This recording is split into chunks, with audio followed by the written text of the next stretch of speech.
international collection of footwear from the past and the present went on display in Toronto today.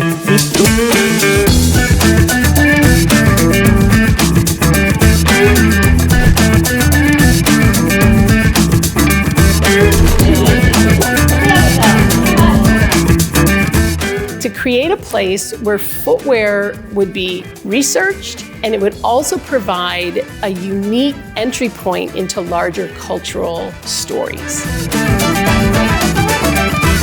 I found it really fascinating to see our history and international culture unfold with the shoes. It shows so much about what we are as people. Every single shoe had such an important story.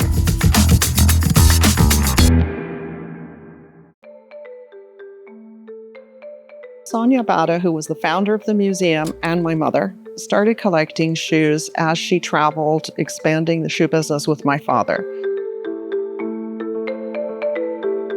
She began collecting, and we have footwear from around the world and from throughout time. She was fascinated by design and by innovation, but she soon started to realize that many of the traditional ways of actually making the shoes were disappearing with modern production. But as the collection grew bigger and bigger, I really wanted to share the collection also with other people. And that is when the idea of building a permanent home for the collection started. And I think our ambition is to be a truly international shoe museum and to be of a world-class status. So that is what we are trying to be. We wanted to build a little architectural jewel because all my life I was interested in good design and design excellence.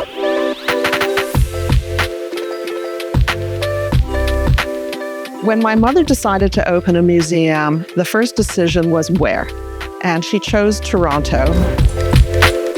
Then the location within Toronto took about 15 years to find because she was looking specifically for a place that was very accessible for visitors, researchers, and students. Then she wanted to build a building that was timelessly elegant, using noble materials, and she chose Ray Maruyama as her architect because they absolutely had the same idea of design. Architect Raymond Maruyama challenged himself to create an enduring building which would express the excitement he himself felt when he first saw the collection and inspire that feeling in others. Make people aware of the feet and the shoes. It's a kind of a preamble to a lot of the exhibit spaces adjacent to this middle space. There is only one shoe museum of this sort of a quality of collection in the whole world, and I think it's right here. And the excitement that I would see with both of them as this museum was being built and we visited the construction site was so infectious. And I think we'd all agree that the result is a gem of a building.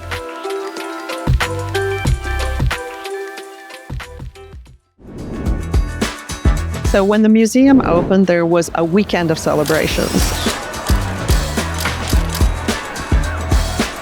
It started with a gala where the international guest list were asked to wear the most extraordinary shoes, and they did.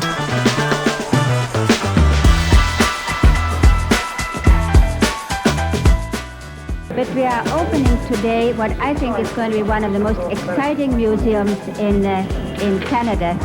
It's going to be the first shoe museum which is entirely concentrated on footwear. Now, we hope that our museum will be really a major attraction, not only for the people of Toronto, but also for the many tourists who come to Toronto every year.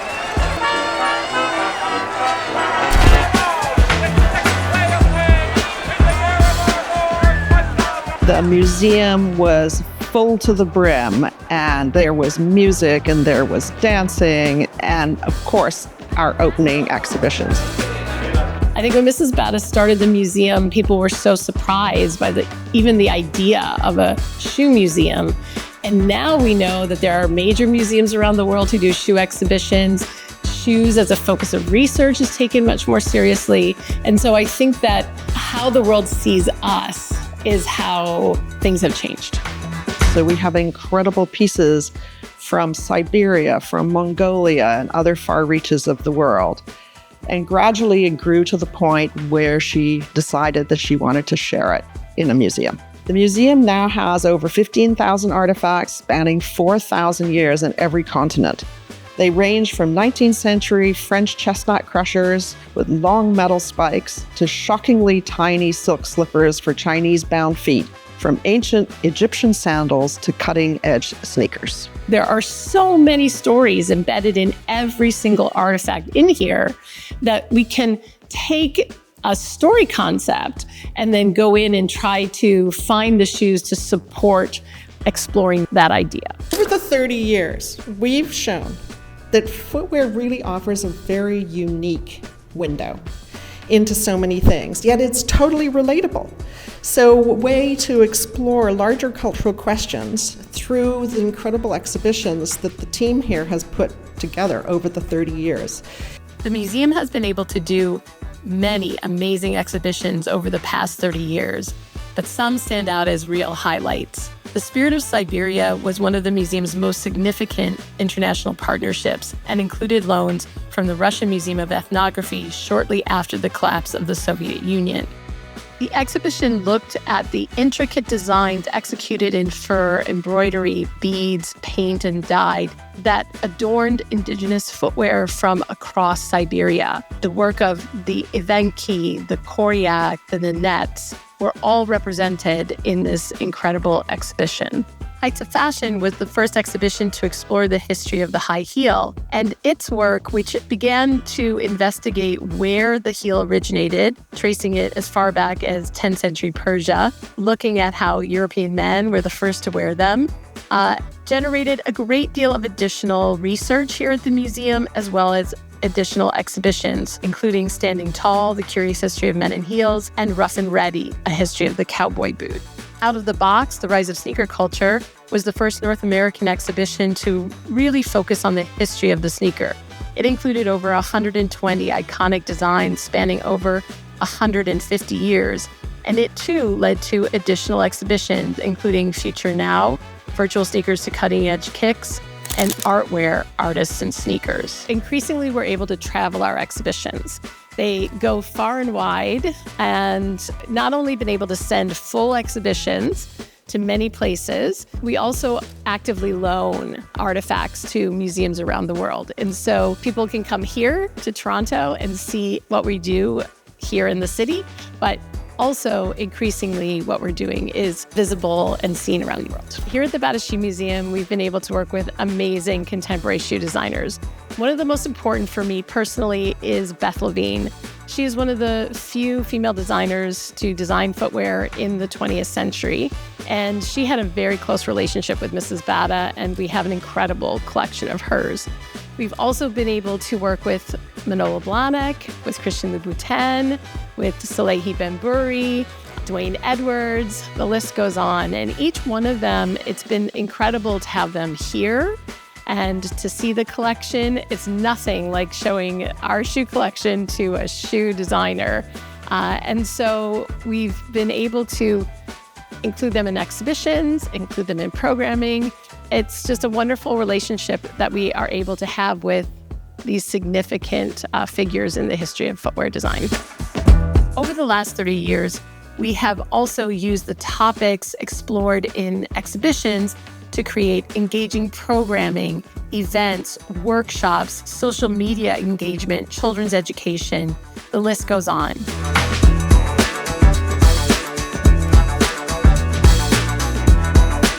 You know, it adds to the mix of things to do and offer the public and locals to amuse themselves and entertain themselves. The Bata Shoe Museum is priceless. You know, it's a unique experience which adds an incredible value to the economy and cultural life of the city of Toronto. To 30 years of history, style, storytelling right here in the Bata Shoe Museum. you know, as well as honoring our legacy of the past, we are really, really excited about the opportunities for the future, because we really feel that we have an opportunity to continue to be meaningful storytellers, to provide a platform for education and for research. But the most important is to bring this collection to the public and show and share the stories that they have. I hope that we inspire every visitor in some way. I want us to increasingly look and engage with community, to hear the stories that are embedded in everyone's cultures and how those can be reflected in the work that we do here, to engage in meaningful dialogue around Indigenous belongings. Perhaps to wonder about a particular shoe and think about who made it, who wore it, what was their life like. No artifact tells you more about people than a pair of shoes. Shoes tell us about their way of life, their status in society, the climate in which they lived, their activities, and sometimes even their spiritual beliefs.